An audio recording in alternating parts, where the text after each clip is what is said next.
మన తండ్రి కుమార పరిశుద్ధాత్మ దేవునికి వందనాలు స్తోత్రాలు చెల్లించుకుంటూ దేవుడి దినమందు మనకిచ్చిన వాక్యము యోబు గ్రంథము 5వ అధ్యాయము 8, 9, 10, 11 వచనాలు చదువుకున్నాం. అయితే నేను దేవుని ఆశ్రయించుదును, దేవునికే నా వ్యాజ్యమును అప్పగించుదును. ఆయన పరిశోధింపజాలని మహాకార్యములను లెక్కలేనని అద్భుత క్రియలను చేయవాడు. ఆయన భూమి మీద వర్షము కురిపించేవాడు, పొలముల మీద నీళ్లు ప్రవహింప చేయవాడు. అట్లు ఆయన దీనులను ఉన్నత స్థలములలో దుఃఖపడు వారిని క్షేమమునకు లేవనెత్తును. దేవుడి వాక్యం ద్వారా మనల్ని దీవించును గాక. యోబు భక్తుడు తెలియచేస్తాడు ఈ మాటలు.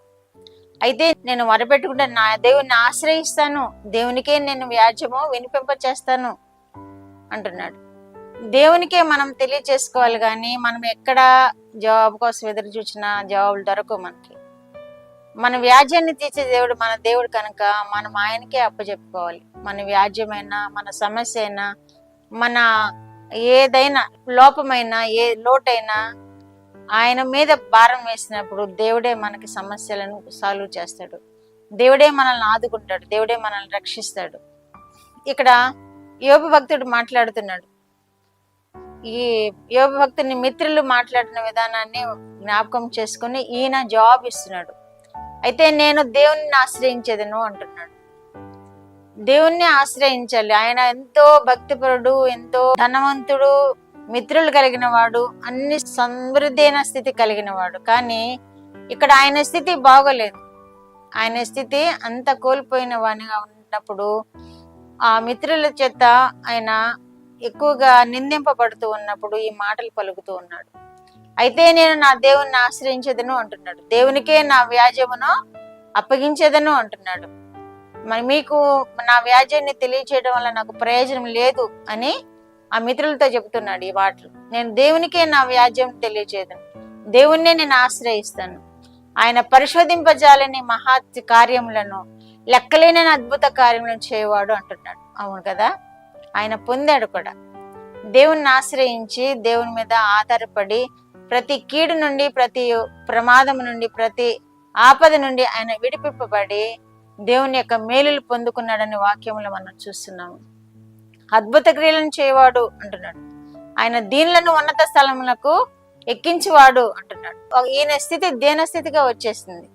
కానీ ఆయన దేవుని మీద ఆధారపడటం వలన, ఆయన దేవుని యందు విశ్వాసం ఉంచడం వలన దీనులను ఉన్నత స్థలంలోనికి ఎక్కిస్తాడని దేవుడు ఆయన పట్ల చేయబోయే కార్యాన్ని కూడా ఆయన దేవుని మీద ఆధారపడటం వలన ఆయన చెప్పగలుగుతున్నాడు.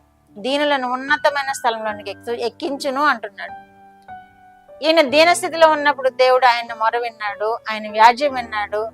ఆయన పెట్టుకున్న గురి అంతా ఆయనకి నమ్మకమైనటువంటి స్థితిని కలుగు చేసింది. ఎంతో హెచ్చింపబడ్డాడు, పూర్వస్థితి కంటే ఎంతో హెచ్చింపబడ్డాడు. అదే మిత్రులతో అంటున్నాడు, నా వ్యాజ్యం మీకు కాదు తెలియచేసుకునేది, నా దేవునికే తెలియచేస్తాను. ఆయనే ఉన్నత స్థలం మీద దీనిలో ఎక్కించును అంటున్నాడు. అలాగే కీర్తన గ్రంథము 115:8 కూడా ఆయన దీనులను దరిద్రులను లేవనెత్తువాడు అంటున్నాడు. ఆయన నేల నుండి దరిద్రులను లేవనెత్తువాడు అంటున్నాడు. పెంటకుప్ప మీద నుండి బేదలను పైకెత్తువాడు అంటున్నాడు. కీర్తనకారుడు తెలియజేస్తున్న ఈ మాటలు, పెంటకుప్ప నుండి దరిద్రులను లేవనెత్తువాడు, దీనులను లేవనెత్తువాడు అంటున్నాడు. నేల నుండి దరిద్రులను లేవనెత్తువాడు, పెంటకుప్ప మీద నుండి వేదలను లేవనెత్తువాడు అంటున్నాడు. ఈయన యోబు గారు ఆ స్థితిలో, దరిద్ర స్థితిలోనే ఉన్నాడు. ఎందుకంటే సర్వము కోల్పోయాడు, అంతా కోల్పోయాడు. శరీరంలో వ్యాధి బాధ, తర్వాత ఆస్తులు పాస్తులు పిల్లలు అందరినీ కోల్పోయాడు. అందుకే దీనులను పైకెత్తువాడు అంటున్నాడు.